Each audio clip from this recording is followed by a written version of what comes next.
अ, बच्चों, अब जिस टॉपिक पर बात करूँगा कि जो पत्रकारिता है उसका जो स्वाधीनता संग्राम और स्वाधीनता के उपरांत जो साहित्य का बड़ा योगदान है, साहित्यिक पत्रकारिता का जो योगदान है उस पर मैं चर्चा करूँगा और साथ ही आगे जो है इस विषय को मैं आगे बढ़ाऊँगा कि जो है पत्र पत्रिकाओं में हम साहित्यिक विधाओं को भी देखते हैं कि जैसे हमारे सामने कई विधाएँ निकल कर आती हैं, जैसे संस्मरण हो गए, यात्रा वृत्तांत हो गए, कहानी होगी और क्या है रिपोर्टाज हो गए, आत्मकथाएँ होंगी, है ना? या गद्य गीत है, रेखा चित्र है, रिपोर्टाज है, आलोचना है, समालोचना है। जो साहित्य की जो गद्य साहित्य की जो विभिन्न विधाएँ हैं वो उन पर जो है उनके माध्यम से जो है पत्रकारिता की जाती रही है। उनके माध्यम से जो है जो पत्रकारिता जो समाज का जो चिंता है वो निकल कर आती है। निर्धनता पर बहुत ज़्यादा बात हुई है। महिलाओं की संघर्षमयी स्थिति को उन्होंने प्रकट किया है और जो है भुखमरी की जो समस्या है ना? जो देश का जो विभाजन है उनकी समस्याएं जो है और या फिर विस्थापन की जो समस्या है वो जो है इनके माध्यम से प्रकट हुई है। हम देखते हैं कि उस समय की जो रचनाएं समाचार पत्र पत्रिकाओं में छपी तो उनमें कई प्रकार में से जो है जो तत्कालीन जो स्थितियां थी उनकी बात होती है और हम उसके साथ साथ जो देश की एकता और अखंडता, सत्यम शिवम सुंदरम की जो भावना है या फिर सर्वधर्म समभाव की जो भावना है या वसुधैव कुटुंबकम की जो धारणा है या बात है वो इनमें दिखाई पड़ता है। और पत्रकारिता जो ऐसा साधन है कि जो जिसके माध्यम से जो है हम एक छोटी सी बात को, एक छोटे सी जगह की बात को हम बड़े स्तर पे व्यापक तौर पे हम उसको व्यापक पटल पर या व्यापक माध्यम से व्यापक तौर पर हम उसको क्या करते हैं प्रसारित करते हैं। और जो है कि उस समय की जो न्यायपालिका की जो दशा थी और जो गाँव में जो अंधता थी, है ना? धार्मिक अंधता थी ये और या फिर जो है कि शिक्षा का जैसा जो स्तर रहा तो वहाँ पर हम उसको उन साहित्यिक जो हमारी जो पत्र पत्रिकाएँ या फिर जो साहित्य की जो विभिन्न जो विधाएँ हैं उनके माध्यम से हम उसमें देखते हैं। हम देखते हैं कि 1947 में जो है कई स्थानों से पत्र पत्रिकाओं का प्रकाशन हुआ। इंदौर जो मध्य भारत की, मैंने पिछली वीडियो में भी जिक्र किया था कि मध्य भारत में जो है 1947 के दौर में जो है कई पत्र पत्रिकाएँ निकली। दैनिक पुकार हैं, समाज और पंचजन्य जिसको बोला और या फिर नवरस ऐसे निकले। फिर उसके बाद 1948 में जो है लोक सेवक जो है प्रकाशन में आया और उसके बाद जो है उज्जैन से कई पत्र पत्रिकाएँ निकली। उज्जैन से जो आज़ाद हिंद निकला, है ना? फिर वहाँ से एकता निकला और या फिर लश्कर से हिंदुस्तान निकला है और आज़ाद हिंद निकला।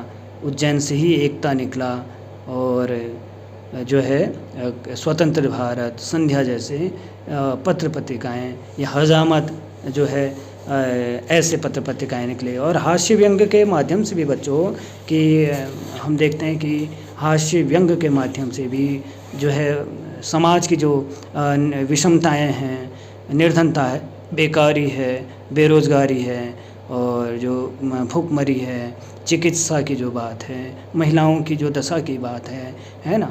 और हिंसा की जो बात है वो वहाँ पर प्रकट हो जाती है। और नवभारत निकला, स्वतंत्र भारत निकलता है, प्रदीप निकलता है, दैनिक जागरण निकलता है ना? विश्व में मित्र निकलता है, नवभारत, जय हिंद, दैनिक हिंदुस्तान, जनसत्ता, सन्मार्ग, आज, अमर उजाला, राष्ट्रीय सहारा जैसे जो है पत्र पत्रिकाएँ निकलती हैं। और फिर उसके बाद जो है वागार्थ, दस्तावेज, साक्षात्कार, हंस, सारिका, साप्ताहिक हिंदुस्तान, इंडिया टुडे, कादम्बिनी, उत्तर प्रदेश और सैनिक समाचार, कुरुक्षेत्र, योजना, भाषा, आजकल, इंद्रप्रस्थ, भारती, गगनांचल, बहुवचन और आदि कई जो है दर्जनों पत्र पत्रिकाएँ उसमें हमारे सामने दिखाई पड़ती हैं, और जिसमें जो है इतिहास की बात होती है, जिसमें धर्म की बात होती है, जिसमें संस्कृति की बात होती है, जिसमें निर्धनता की बात होती है, जिसमें बेरोज़गारी की बात होती है और शिक्षा की बात होती है। इनमें कई प्रकार के जो हैं जो चिंताएँ हैं, जो विषय हैं, जो बिंदु हैं, समाज की जो क्या है कि मूल भावना है, और समाज में जो जिस चीज़ से समाज को नुकसान पहुंच रहा है वो बात हैं, वो सब इतिहास, खेल, विज्ञान, ये सारी बातें उसमें इन पत्र पत्रिकाओं के माध्यम से हमारे सामने आते हैं। लोकतंत्र को स्थापित करने की भी इसमें बातें होती हैं कि उस समय की ये था कि इसके पीछे जो हम देखते हैं कि लोकतांत्रिक, चूँकि जब हम लोकतांत्रिक मूल्यों को ज़िंदा रख पाएंगे तो तभी हम स्वतंत्र भी रह सकते हैं, और जब लोकतांत्रिक मूल्य ही नहीं होंगे तो हम स्वतंत्र कैसे रह पाएंगे, है ना। तो और लोकतंत्र कब होगा? जब समाज में समानता का भाव होगा, जब समाज की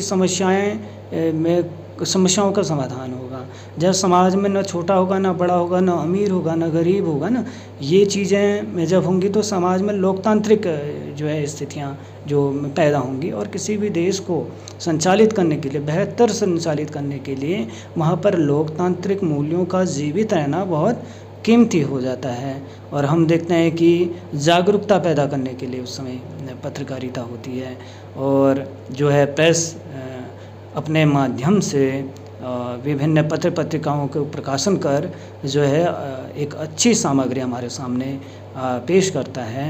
और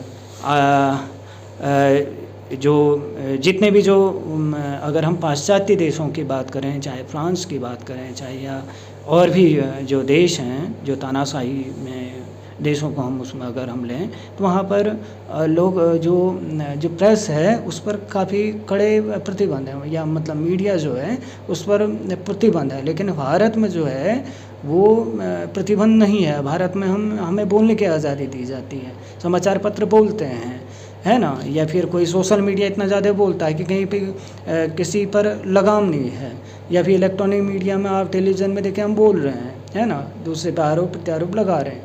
लेकिन बाहर जो है अगर तानाशाही वाले देशों में हम देखें तो वहाँ पर जो है प्रेसों पर प्रतिबंध है, और वो सरकार के नुमाइंदे मात्र हैं, सरकार की बातों को रखते हैं, लेकिन वो अपनी तरफ से कोई ऐसी विशेष बातें नहीं कर पाते।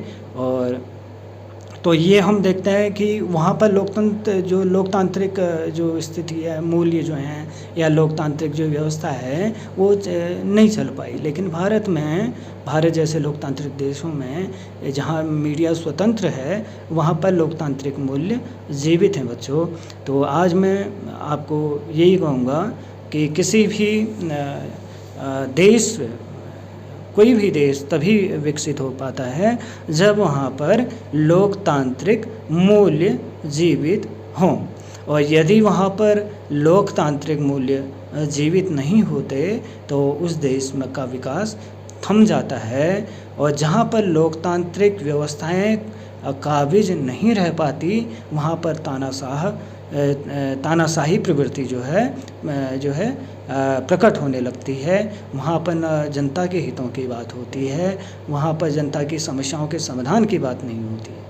तो ये सारी स्थितियाँ हमें समझनी है, और आगे के जो वीडियो हैं उनमें हम किसी और बिंदु पर चर्चा करेंगे। नमस्कार।